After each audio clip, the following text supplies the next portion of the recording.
Wireless LAN Weekly, episode 45.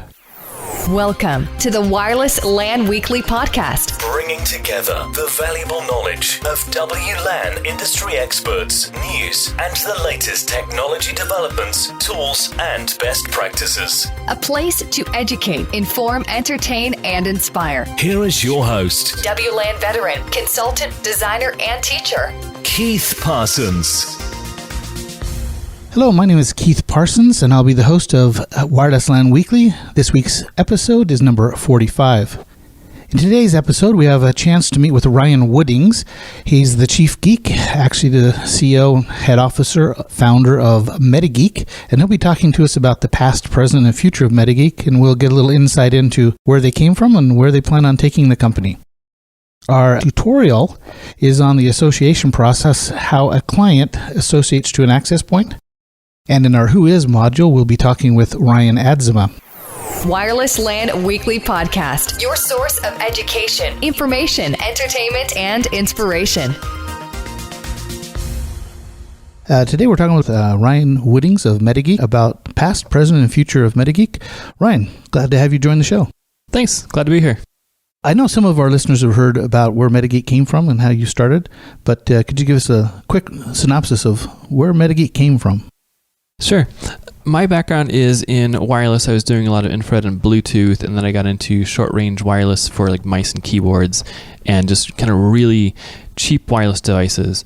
And we were using 2.4 gigahertz radio, kind of like a Bluetooth radio, but a little customized. One of our main customers was Sony, working on a wireless mouse, and Sony would take the laptop and put it right next to the access point and be like, oh, look, my wireless mouse doesn't work. And it was my job to fix that. So I'm trying to get the mouse to understand that there's interference from Wi-Fi. While I was doing that, I was using a giant Agilent spectrum analyzer. It was big and bulky, had its own cart to push around the office. And we had one of them in the office. And so I was like, I really need a cheap, low-cost spectrum analyzer that I can just have at my desk. And so I took the mouse dongle that I'd been using and changed the firmware and wrote some software for it to basically turn it into a poor man's spectrum analyzer. And my boss was like, hey, why don't you go and get that manufactured? Here's how you do a website. Here's your patent lawyer to go to. And so I was just tinkering around. I thought it'd be fun to learn about business. So I basically created the first WhoIs, and then that got picked up by Engadget.com. They blogged about it, and it sort of took off. And then pretty soon I quit my job and was doing WhoIs full time, and sort of just grown from there. So the first WhoIs were just a job on the side. Yeah, it was totally just a job on the side. I was like, oh, this will be fun. I bet if I have this problem, there's probably a few other people out there that have the same problem. Well, it turns out there's a lot of people doing Wi-Fi that really want to see what's going on with their Wi-Fi. And so it's a big problem. So how was that decision of it's now time to go turn this into a full-time business? That decision actually came about because every day I had to go to the post office and mail out all these packages all over the world. For U.S. packages, you can just drop them in the letterbox. But for international packages, you have to go up to the counter, which means every day I was standing in the line at the post office for about an hour, and I ended up using up pretty much all my vacation standing in line at the post office. And so after about 6 months, I was like, I gotta quit and make this full time. And I was trying to cover, doing the website and customer support and trying to continue with the software development and everything while doing my day job, and it just became too much. So after about 6 months, I was like, we'll just go for it. We'll just try full time, see how it goes after a year, and if I need to go back to my job, I will. But it just kept growing and kept growing. And how long ago was that? That was the first one went on sale December of 2005. So we just had our 8th anniversary. So you didn't have to go back to work? Nope. Just different work. Yeah. So where's Metageek today? What's your product lines? What do you offer? And what's the business you're in? So the first WhoIs that we did was really just 2.4 gigahertz only, internal antenna, really low resolution, and it was $99. We've evolved that up to Challenger Pro with WhoIs DBX, which is dual band 2.4 and 5 gigahertz. That runs $1,000, plus we have a device finder directional antenna to go with that to help you track down your interfering devices. And this past year we came out with IPA, which is Packet Analyzer. And we do a lot of visualizations, and so the main key with IPA is kind of how do you do the visual analysis of the packets to get a really quick, high-level view of what's going on the network at that layer. We also have Insider and Insider Office, which is low-end kind of Wi-Fi scanner discovery tools to kind of give you that quick view of what networks are there, what's their signal strength, security level, etc. So we're trying to kind of expand from the Wi-Fi discovery up to the high-end troubleshooting tools. Who's your target audience that you try to reach now? Most of our audience are people that run enterprise networks from K-12 schools, which is a big hot thing right now. Lots of the BYOD and tablets going into schools, and so those IT admins are good customers. Also universities, hospitals, large enterprise campuses. So people that have at least a dozen access points, so that on large networks, there's Wi-Fi problems about every day, but on smaller networks, at least every month or so, there's a Wi-Fi problem they need to go out and solve physically, because you know how Wi-Fi is. I mean, it works one day, and the next day a new neighbor comes in. Somebody brings in an access point. Like you're in like student dorms. It's different every single day, and so those are our prime customers. I have a question. Someone we both know was talking to me yesterday and mentioned they like to see the world from the spectrum analyzer side. So when they see a problem, it's a physical layer problem, and thus Metageek's a great tool for looking at that. Is that why you moved into IPA, so you could move up the stack a bit? Yeah. Before, when we were just Spectrum answers some questions, and a lot of people, when they're troubleshooting Wi-Fi, they go out there with the Spectrum analyzer, say yes, it's a Spectrum problem or not, and then if it's not, then where do you go? And you usually go to some kind of packet analyzer, like Wireshark or Wild Packets or AirMagnet Wi-Fi analyzer. And so we wanted to take our data visualization expertise that we've done in WiSpy and move that over to the packet analysis and see what we can do with the packet side to help bring out the problems and issues that you might have at the packet layer. So how does IPA do that? I mean, you're still collecting data from a Wireshark compatible PCAP file. What's your magic there that does that visualization? That magic is a lot of trying to piece together the different conversations and the threads of communication that are going on.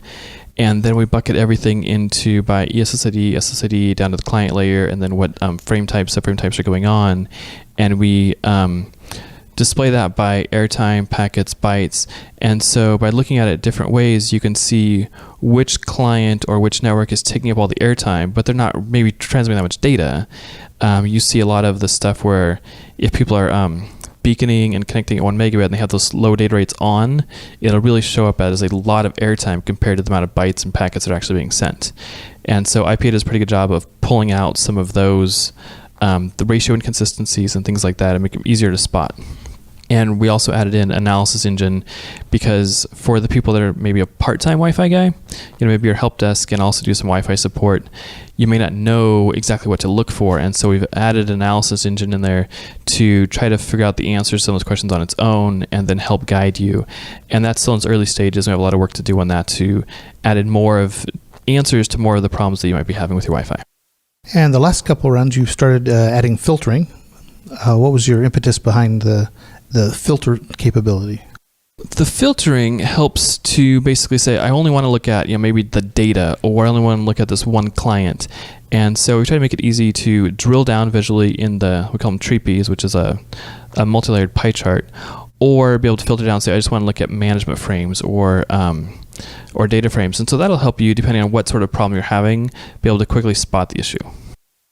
And color-coded by? A lot of people look at them and they see, pretty colors, but the colors actually mean things. Yeah, we love colors and things at Metageek, and so we spent actually a lot of time on the colors in IPA, try to get a good color palette.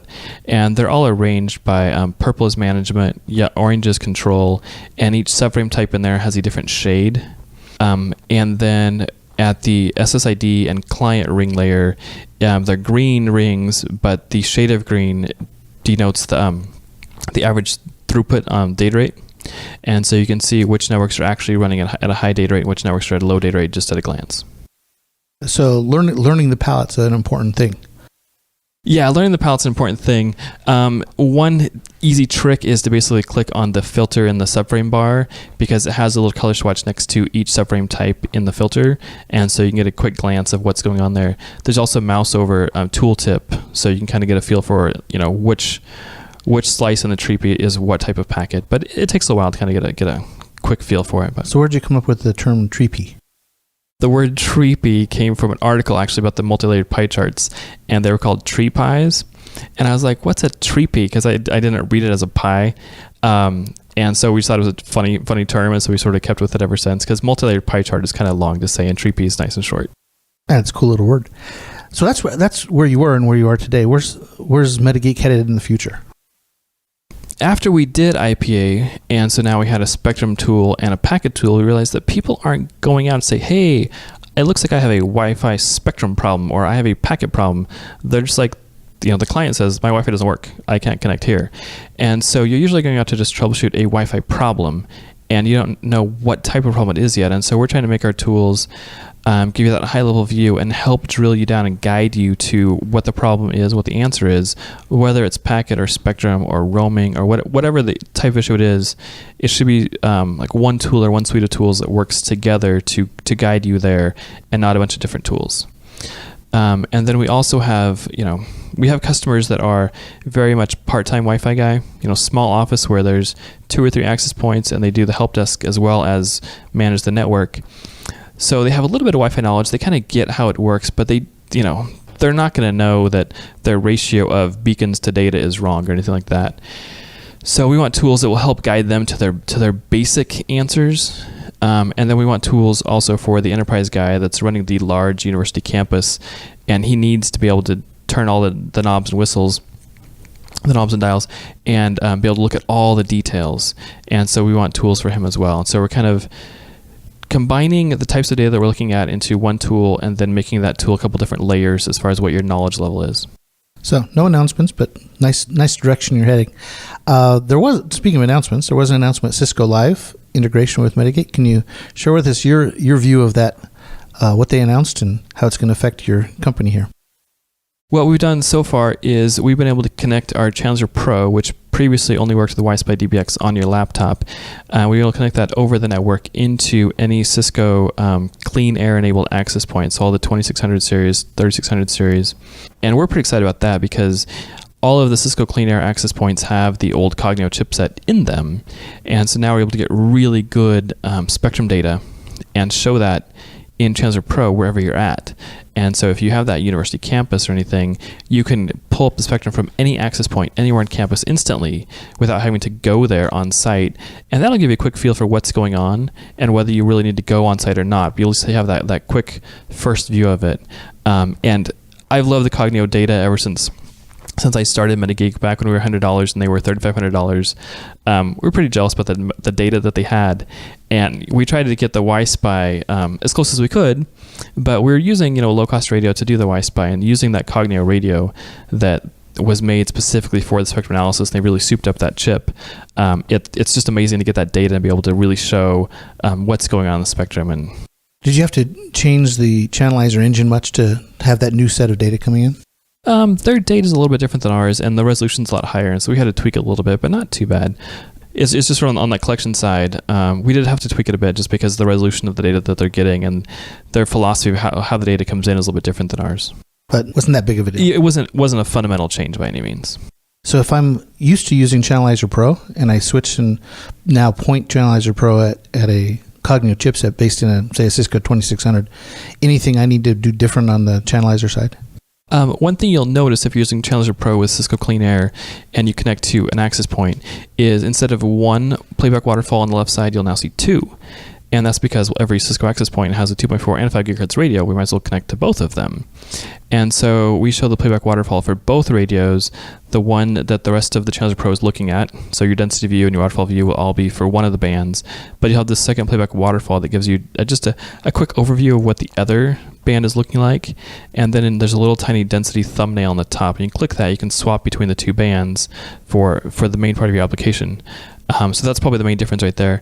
Also, we're able to pull the interference identification from the Cognio chipset, and so there's an interference table down in like the table area, and that'll show you all the interferers that the Cognio chip has detected, and kind of what time it came on, went off, etc. So all that information that maybe if you've used the Cognio Spectrum Expert or now Cisco Spectrum Expert software, you're used to seeing those lists of interferers. That's all now in Channelizer Pro.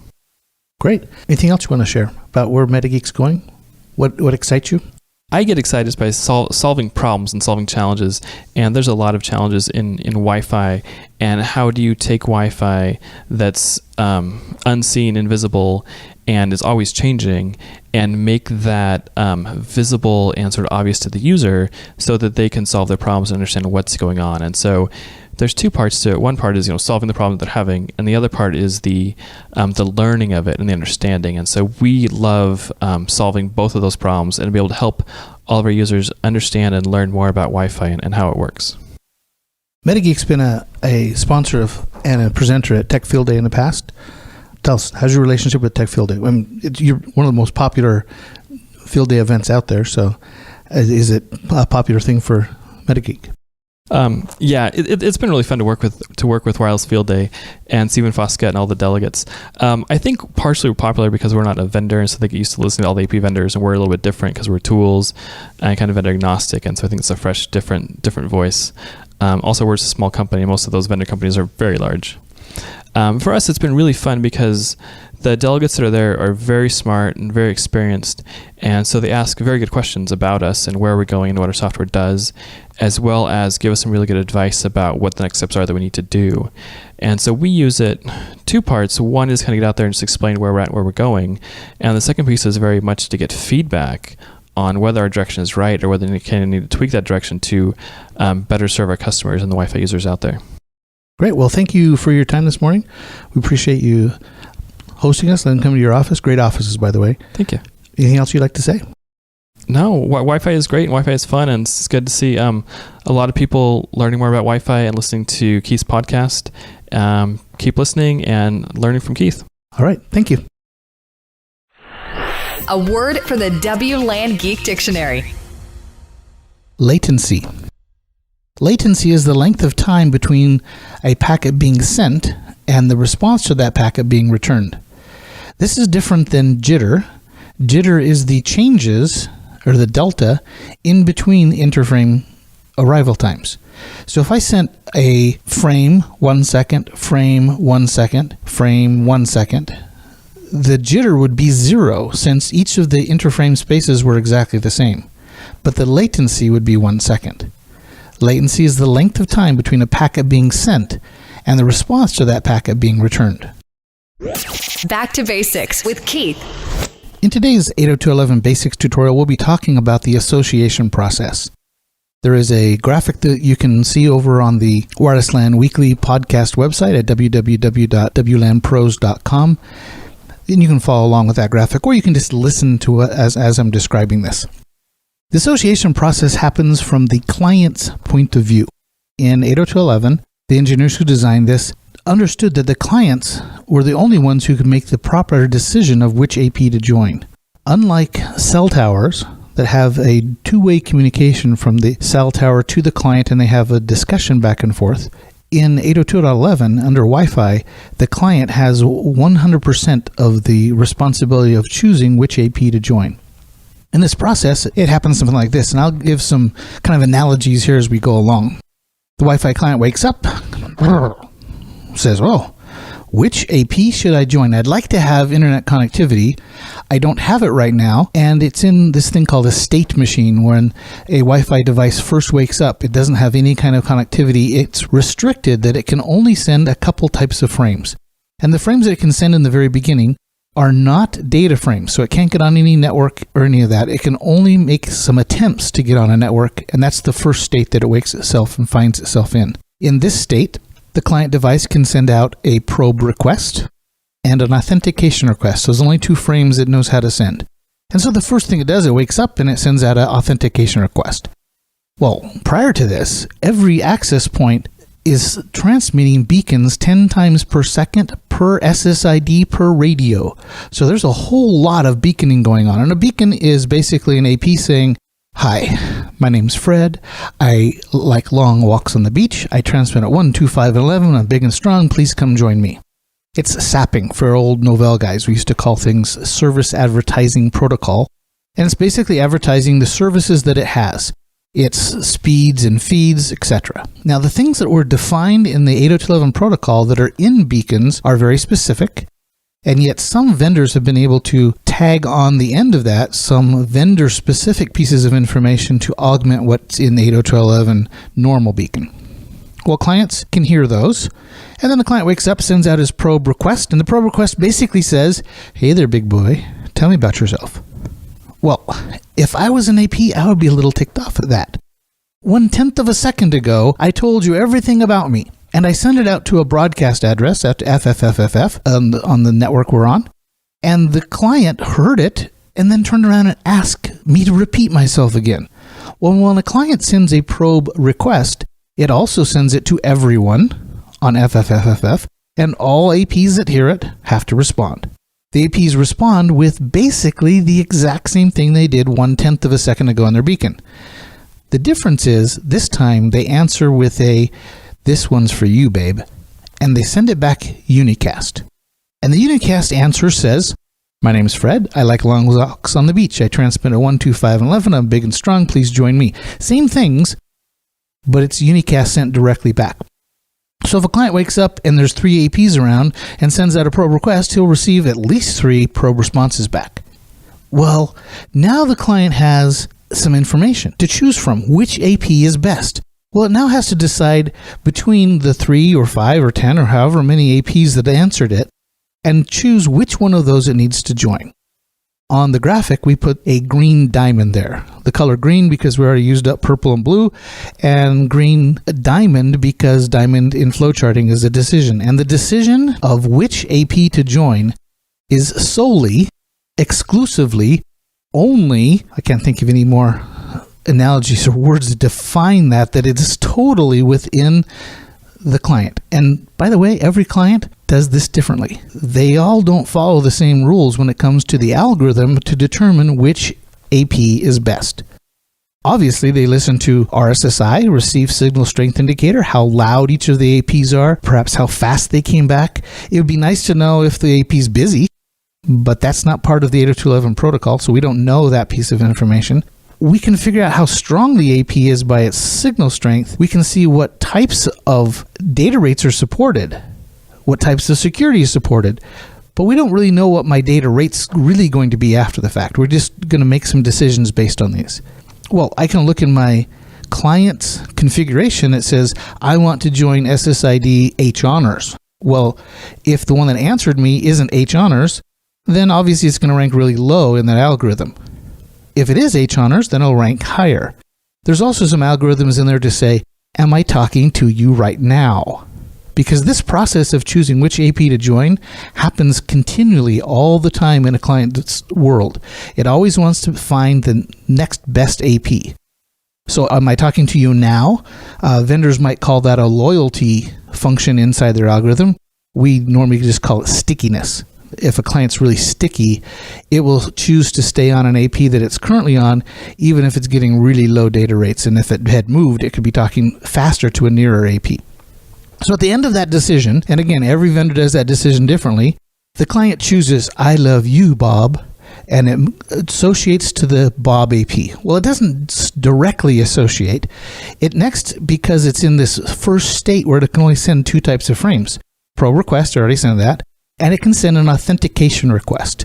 This authentication request is a vestigial frame, kind of left over from, more than a decade ago, when we thought we were going to do authentication right here at layer 2. It's since been broken. Actually, it was broken, a decade ago, but it's still left over in there. And so when we send an authentication request, the AP must send us back an authentication response. So those 2 frames happen. When we receive the authentication response back, it triggers a change in the state machine. So now we can send one more type of packet. This new type of packet is called an association request. We can't even send it until after we have the authentication response back from the AP. But as soon as it sends it to us, authentication response, we will respond directly with association request. Mr. AP Bob, please, I want to join you. And it says, I hereby swear that I will stay with you and I will be married to you, Mr. AP, until I find somebody better. I promise to put your MAC address, the BSSID of that AP, in every data frame I send. The AP turns around and says, thank you very much for your loyalty, kind sir. Here is your association identifier, and sends back an association response. Now, association response is, again, a unique trigger frame. One, it tells the client device you are associated, and here is a unique identifier. If I ever want to wake you up in the future, I'm going to send this number, call it AID. But it also triggers inside the client device to leave and go to the next state. So the first state was we can only send probe requests and authentication requests. The second state says we can add association request. But when we get an association response back, we now move into the next state, which says we can send any kind of data frame we want. It also triggers in a wireless device the exact same function that happens when you plug in a cable into an Ethernet port. It will trigger a DHCP cycle. It says to the TCP stack, I now have a layer 2 connection, and layer 2 and above will start. So association is to wireless what a link light is to wired. And we have to finish all of those frames in order to get to that point where we'd be just like we were if we were on a wired connection with a link light. That was the association process. Probe request, probe response. Authentication request, authentication response. Association request, association response. And now we're in, and we're connected to the wireless network. Thanks for listening. This is the Power Minute with today's podcast special guest. Wireless LAN Weekly Podcast. WhoIs Questions interview Ryan Adzima. Ryan, can you tell us about yourself? Who are you? Where do you work? What do you do? My name is Ryan Adzima. I work at the California Institute of the Arts. I'm the manager of network and server operations. I am a Southern Californian, and I spend a lot of time at Disneyland. Just for fun with your family? Just for fun with the family, yeah. And the beach, obviously. So how'd you get into the IT industry? I grew up in an IT house. My dad was in the Air Force and eventually went into the private sector, DoD, Department of State kind of places that you are hearing about in the news now a lot. And then from there went into systems engineering and analysts at various aerospace companies. So even back in the 80s, we had computers with remote connections in my house. So I was growing up with these systems, and my dad would randomly bring a computer home, throw a BSD disk at me, and say, make it work.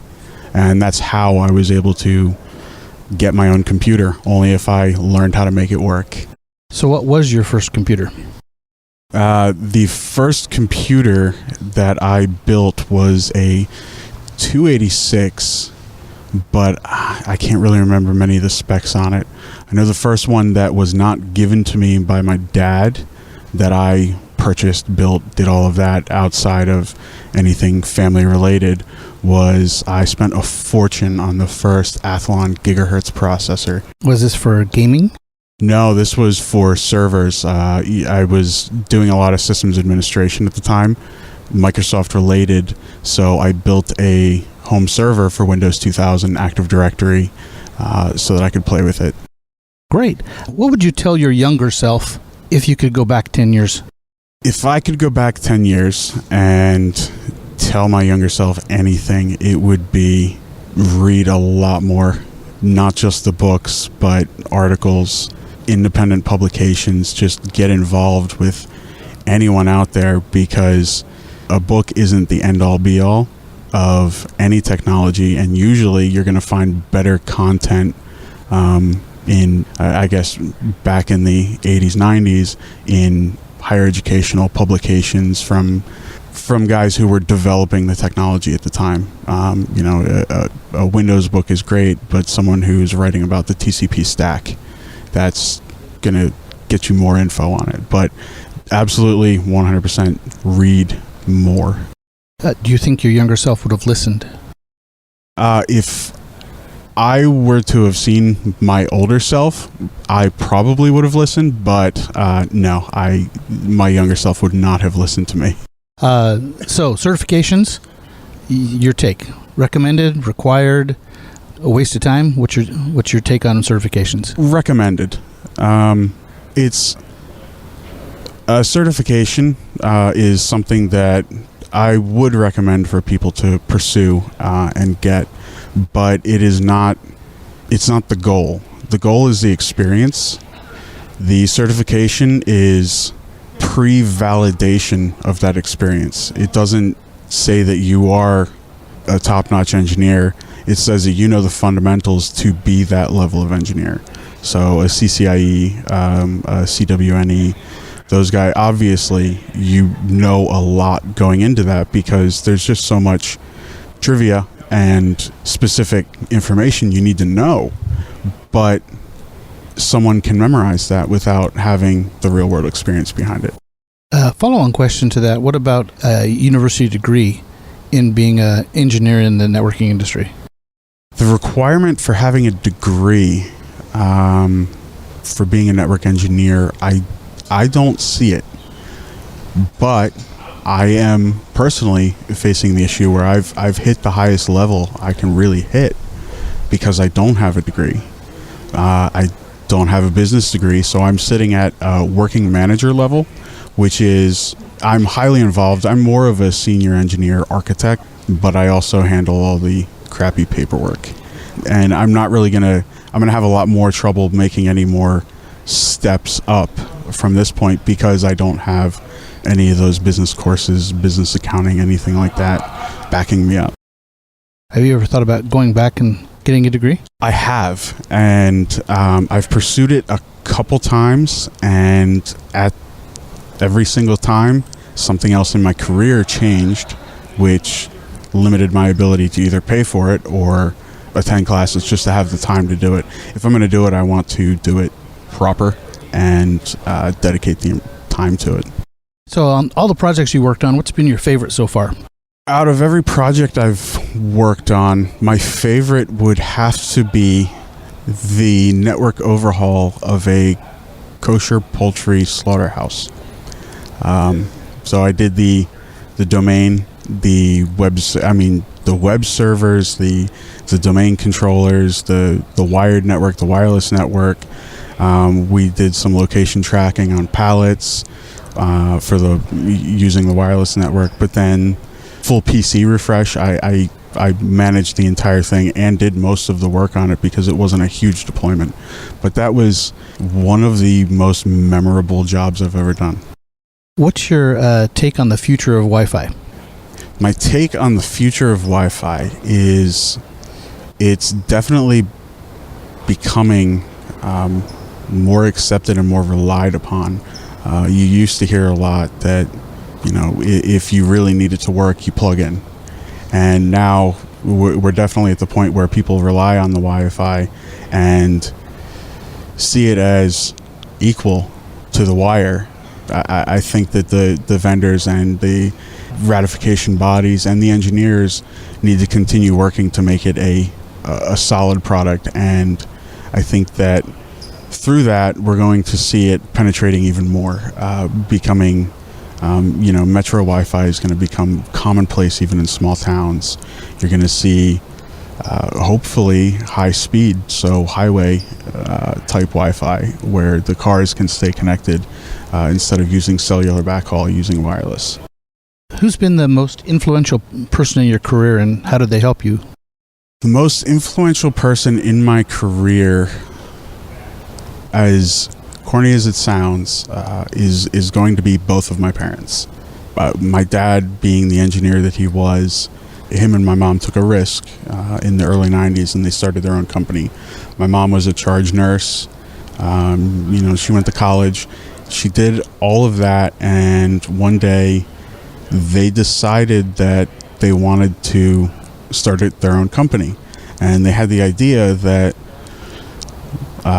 toner cartridges for laser printers, there's got to be a way to refill them. It just kind of came to them, so they did some research. They started this company, and they ended up carrying it out and growing and actually acquiring another company and expanding out to government contracts.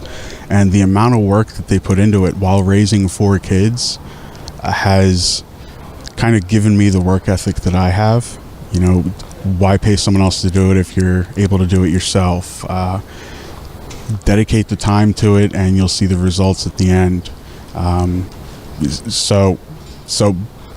My mom and dad have really been most influential on my career because it's driven me to be the same. What inspires you to get up and go to work every day?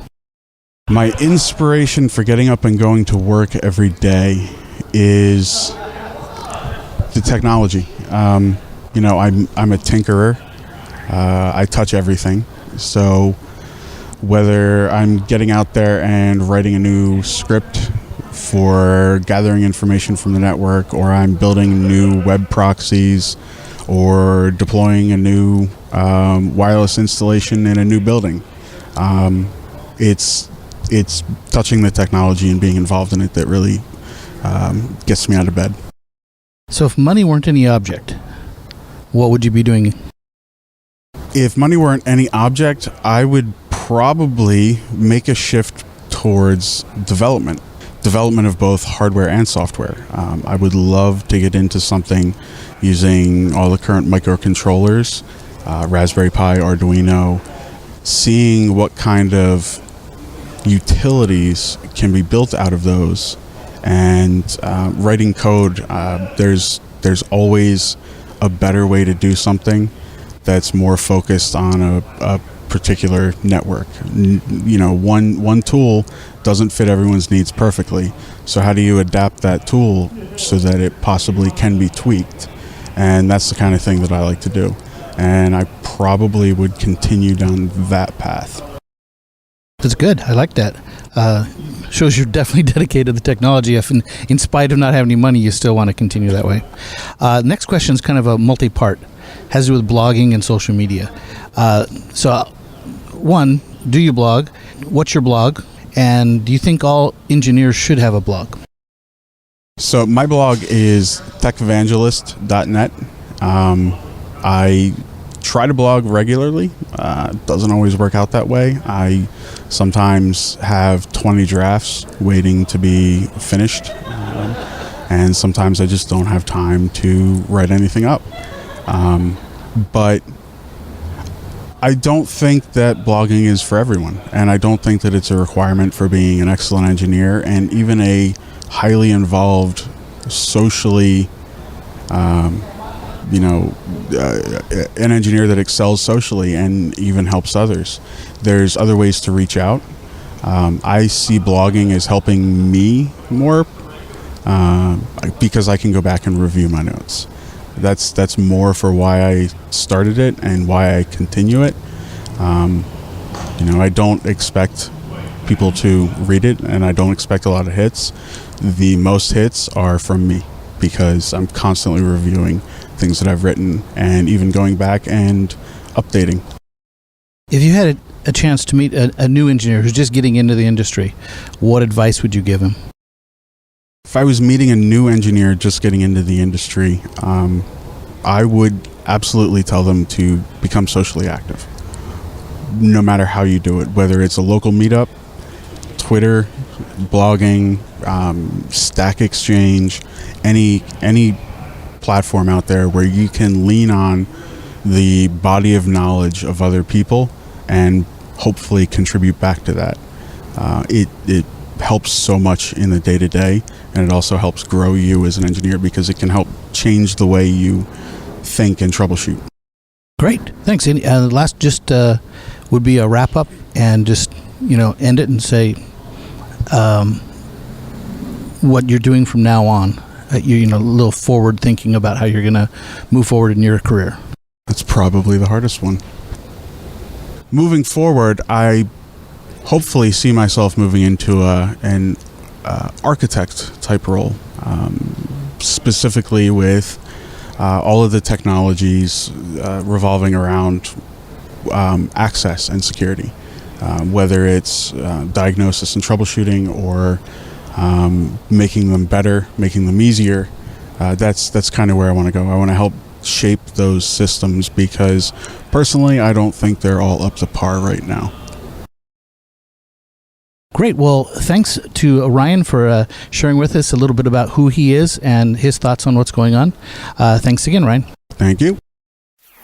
Wireless LAN Weekly Podcast, your source of education, information, entertainment, and inspiration. Well, thanks for listening all the way to the end of this podcast. We were able to listen in and on an interview with Ryan Woodings. We talked a little bit about the association process and found out who is Ryan Adzima. We're grateful that you're coming and listening to the podcast. Feel free to go on iTunes and leave a recommendation. Give us tons of stars or no stars. Tell us what you liked and what you didn't like. If you loved it, share it with your friends. If you didn't, share your comments with us at feedback@wirelesslandprofessionals.com. Thank you, and we'll be talking to you in next week's episode.